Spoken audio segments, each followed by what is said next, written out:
Friend நேத்துல clean பண்ணி வச்சிருந்தேன் இல்லையா? இன்னைக்கு எல்லாத்தையும் எடுத்து அந்தந்த இடத்துல செட் பண்ணியாச்சு.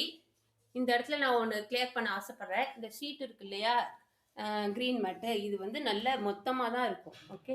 நமக்கு அடுப்பு பத்திருமோ, மேல வச்சிருக்காங்களேன்ற மாரி நினைக்காதீங்க. அடுப்பு மேடையில. அடுப்பு வந்து மேல தான் எரியும். அப்படியே கீழ பட்டா கூட இந்த புல் இருக்கு இல்லையா? அது லேசா படுமே ஒழிய ஒண்ணுமே ஆகாது. ஷீட் வந்து நம்ம வந்து கத்திரிக்கோலை வச்சு கட் பண்ணா கூட கட் ஆகாது. அந்த அளவுக்கு மொத்தமாக நான் போட்டிருக்கேன். ஓகே. அந்த டவுட் யாருக்கும் வேணாம். மத்தியானம் லஞ்ச் என்ன பண்ணியிருக்கேன்றது பார்க்கலாம் வாங்க. ஒயிட் ரைஸில் இது கீ ரைஸ். ஓகே.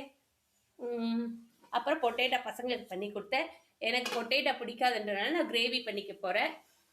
பொட்டேட்டோ பசங்களுக்கு பிடிக்கும், எனக்கு பிடிக்காது. ஃப்ரெண்டு பசங்களுக்கு, எனக்கு எனிமி பொட்டேட்டோ. ஓகே. மறக்காமல் எங்கள் சேனலுக்கு சப்ஸ்கிரைப் பட்டு தட்டிக்கோங்க. காலையிலேயே மாவு அரைச்சி எல்லாம் க்ளீன் பண்ணியாச்சு, வாஷ் பண்ணி வச்சுட்டேன்.